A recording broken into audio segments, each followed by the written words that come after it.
Continuamos, La Venganza Será Terrible por las 7:50. Recuerden que también estamos en contacto a través de redes sociales como La Venganza Radio, nos encuentran así. Y hay un WhatsApp para que escriban los oyentes, exclusivo para ustedes, que es 6585-5580. Ahí esperamos todos sus mensajes. Hablaremos esta noche sobre la medicina en la India clásica. Hace tiempo hablamos de los Vedas, que eran 4 libros escritos en lengua sánscrita y que fueron las primeras creaciones de la literatura de la India. El Rig Veda, ciencia de los himnos, tiene cantos propiciatorios a las divinidades. El segundo es el Sama Veda, ciencia de las melodías, que tiene versos rituales para los sacrificios. El Atharva Veda es un conjunto de maldiciones y conjuros para el culto doméstico. Y finalmente el Ayurveda, ciencia de la vida. A estas alturas ya sabemos que Veda quiere decir ciencia, ¿no? Es el que brinda el Ayurveda los conocimientos médicos a los indios. En este libro se basaban los maestros y estudiantes de aquellos tiempos. Dice el cronista que antes de que la mayoría de las civilizaciones antiguas lo lograran, la India tenía una medicina y una cirugía bien desarrolladas, y que si el pueblo se entregaba a prácticas mágicas para combatir las enfermedades, paralelamente existía una verdadera ciencia consignada en tratados y aplicada por expertos. Una vez, cuando hablamos de la ciencia en China, citamos a uno de los mejores médicos indios que había escrito varios tratados médicos. Se llamaba Susruta. Los escritos de Susruta fueron tan importantes que se tradujeron allá por el siglo VI después de Cristo a la lengua mongol, china y árabe. Hay que decir que Susruta admiraba al emperador chino Shenong, el emperador rojo, ¿no? En realidad un emperador mítico, conjetural o legendario.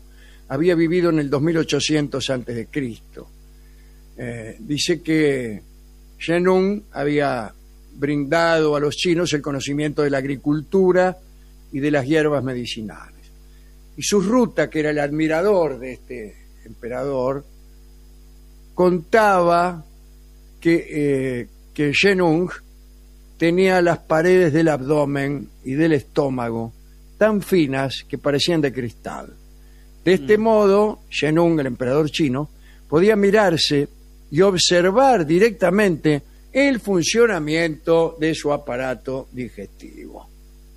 Impresionante. Es práctico, es muy práctico. Es muy práctico, Sí, práctico sí. para él y también para los médicos que lo atendían, que inmediatamente podían conjeturar y podían establecer directamente en qué momento de la digestión se hallaba Sí. el hijo del cielo. ¿No? Y hasta lo que había comido. Le miraban Claro. adentro. Sí.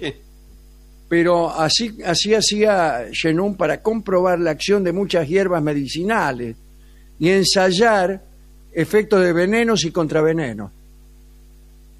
Mirá Muy vos. bien. Claro. En la India antigua, los médicos pasaban por un largo aprendizaje y solo del rey recibían la autorización de ejercer su profesión. A los médicos que consagraba el rey se les suspendían los emolumentos si cometían faltas profesionales o daban pruebas de inconducta. Se sometían generalmente a las reglas morales y profesionales que se les enseñaban durante el estudio. Algunos ejemplos de estas reglas. No debían engañar a los enfermos bajo ningún pretexto, ni minimizar diagnósticos o exagerarlos para hacerse de mejores pagas. Esa falta se pagaba con la muerte, flaco. Mire usted. No debían revelar a nadie, por nada del mundo, lo que ocurría en casa de sus pacientes, tanto de su condición de vida familiar como sus problemas físicos o de la naturaleza de los males que sufrían. ni cómo vivían, ¿no? Decir que una mugre la casa, qué sé yo, apolillan 7 en la misma cama, todas esas cosas no lo decía, no las decía. Por esta razón, en la India nadie se enteraba nunca de los padecimientos ajenos. Solo aparecían las suspicacias y la curiosidad en quienes veían llegar a las casas vecinas la visita al médico. Decían, este debe andar fulero de alguna cosa. Sí. Otra extraña costumbre era la siguiente. Se llevaba un registro de las personas sanadas por cada médico y los años que cada médico llevaba en su profesión. Entonces el paciente, una vez que lograba curarse, anotaba en la oficina pertinente quién lo había tratado.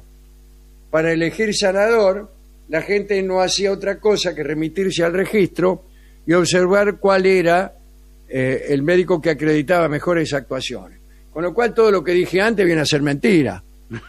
Porque por un lado tenés prohibido decir de qué demonios lo trataste al tipo, por otro lado lo anotan prolijamente en un registro. Así que vos que cada vez que vas a consultar a ver qué médico te conviene, de paso ves con qué podredumbres anduvo tu vecino. ¿Qué es esto?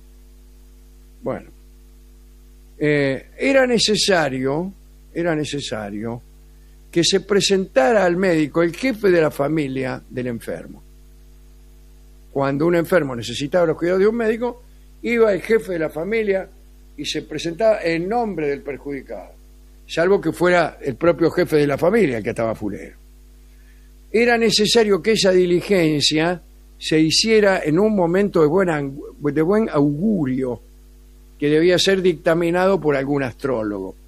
Seguimos viendo la seriedad de la medicina. Sí, bueno. Aparece el astrólogo una ahora. de otra. Sí. Las características del día de la llegada del emisario a la casa del médico podían tener influencia sobre la evolución de la enfermedad. Después de escuchar el pedido, el médico mandaba, a través del familiar que había ido a llamarlo, bolsas llenas de instrumentos hasta la casa del paciente, y después iba él. ¿De qué instrumento? No, instrumentos de medicina serán, no musicales. Aquí no serían Claro. trompetas. No sabemos. El médico era recibido con deferencia, aun cuando para algunos eran personajes impuros, por estar diariamente en contacto con otros enfermos. Sí, yo no estoy seguro, pero aquellos asesinos rituales, los thugs, que asesinaban asesinos en nombre de la diosa, ¿no?, de la negra, de Parvati, asesinaban por los caminos, tenían una serie de profesiones a cuyos miembros no asesinaban, y que eran las profesiones impuras. Y me parece, si no recuerdo mal, que una de esas profesiones era justamente la de médico. Bueno, por la impureza que podía conferirles la profesión, los médicos y los pacientes estaban excluidos de las ceremonias rituales. Debe aclararse que en la India los enfermos eran muchas veces considerados pecadores, ya que sus padecimientos eran hijos, según se pensaba, de los malos actos. Se creía que el pecado era un miasma cuya acción funesta podía repercutir sobre la salud. Apenas llegaba a la casa del enfermo, se ofrecía al médico un baño caliente. Ajá. Dice, ¿qué le parece si se pega una enjuagada, doctor? Tiene tiempo. Lo rodeaban de atención. Toma esta caja de bombones, qué sé yo. Le servían arroz en los utensilios reservados a las fiestas. Después lo conducían ante el paciente. Algo que observaban los médicos de la India para buscar síntomas eran las inflexiones de la voz, ¿no es cierto? Pedían, por ejemplo, al enfermo que cantara. En el naipe del vivir suelo hacer estar la carta de la boca. Bueno, dice usted, la verdad que está listo. O le pedían que hablara alto, o que murmurara, o que gritara. Para la curación sabían un buen número de remedios o tratamientos. Las que más se usaban eran las técnicas sudoríficas, que hacían sudar. Ordenaban a los enfermos que se pusieran muchas horas al sol. Usaban también técnicas hijas de la magia simpatética. Por ejemplo, rociaban al enfermo con agua y en el recipiente, donde quedaba otro tanto, metían un hierro candente. Esperaban que de esa manera se apagara la fiebre del paciente, del mismo modo que el agua había apagado al hierro al rojo. Como ven, eran una desgracia los médicos de la India. Algunos eran buenos cirujanos. El cronista dicen que tenían un atrevimiento a menudo asombroso. Bueno, yo no quisiera caer en el asombroso atrevimiento de esos tipos, ¿no? Un ejemplo para terminar, dicen. Método clásico para suturar heridas o las incisiones quirúrgicas consistía en emplear hormigas grandes. Entonces, acercaban los bordes de la herida a la hormiga y el médico hacía que estas hormigas mordieran en intervalos cercanos y les cortaban el cuerpo rápidamente a la hormiga. Sí, Las pinzas y la cabeza del insecto quedaban clavados en la carne sí. y era como si lo cosieran. Pero uno se queda con las hormigas clavadas ahí. Eso. No, bueno, Claro, después sí. En la después se sutura. cansó. Aquella Después se habilidad quedaba, dice la mayoría de las veces, opacada por los peligros mortales que traía la completa falta de nociones de asepsia. Y- Todo esto hablando bien de los médicos de la India. ¿Cómo sería Sí. si fueran malos? Eran pésimos. Bueno, pero no le va a negar el atrevimiento y el arrojo Sí, hacia... claro, pero Sí. todo, no pegaban una, ¿no? El pecado como fuente de la enfermedad. Yo eso lo creo, ¿eh? Bueno. ¿Con qué canción podemos ilustrar esta aterradora visión de la medicina Sí. en la India clásica?